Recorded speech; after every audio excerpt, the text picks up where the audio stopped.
What's good, Commanders fans? David Mayo has been released. Ron Rivera just said that in his press conference. Him and Deshaun Harris have been released. That is a surprise to me, but they need to add some more linebackers. Right now, it's just Jamin Davis, Cole Holcomb, and Milo Eifler.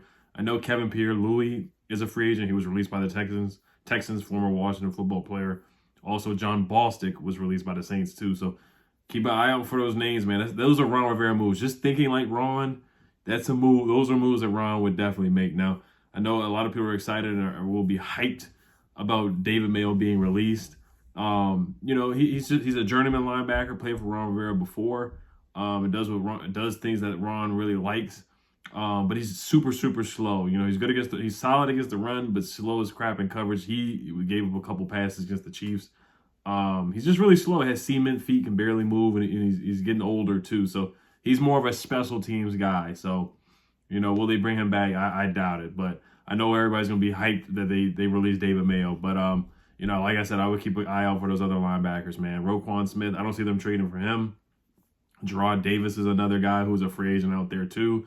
Alexander Johnson, I don't see him going after him either, to be honest. Now, A.J. Klein, I think A.J. Klein is still a free agent. Joe Schobert is a free agent as well, who was with the Steelers. The Broncos signed him, and then the Broncos released him the other day. I want to say last week. So keep an eye out for Schobert, A.J. Klein, Bostic, and Kevin Pierre-Louis. Those are the guys I think they would pick up. Thinking like Ron Rivera.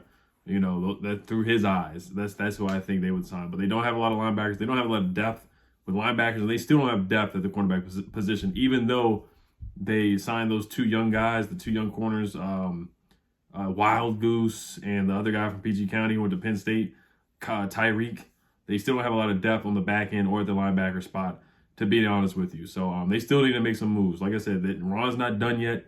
They got a week and a half until September 11th. So they need to make some moves to shore up this defense, man, because I'm not sleeping on the Jags. I'm not sleeping on Trevor Lawrence, Travis Etienne, Christian Kirk, and they got Zay Jones, the wide receiver. They got a solid team. They got a decent team. And, Brandon Sheriff playing guard. I'm not going to sleep on the Jags. I'm not. But we need to upgrade this roster as much as they can before we play the Jags week 1. So, basically, they released David Mayo to make room and Deshaun Harris to make room for the two young corners they just signed. And also, don't forget, my Elite Channel member stream tonight with Warpath, OG, Kenny Man, Brandon Scott. Oscar won't be there tonight, but all the guys will be there. Hope I'm not forgetting anybody. All the guys will be there at 7 o'clock. We'll be breaking down the 53-man roster. Also, probably doing some over-under predictions for the season, too. Talking about the coaching staff, all that good stuff. All right, you guys. Hail to the Commanders. Peace.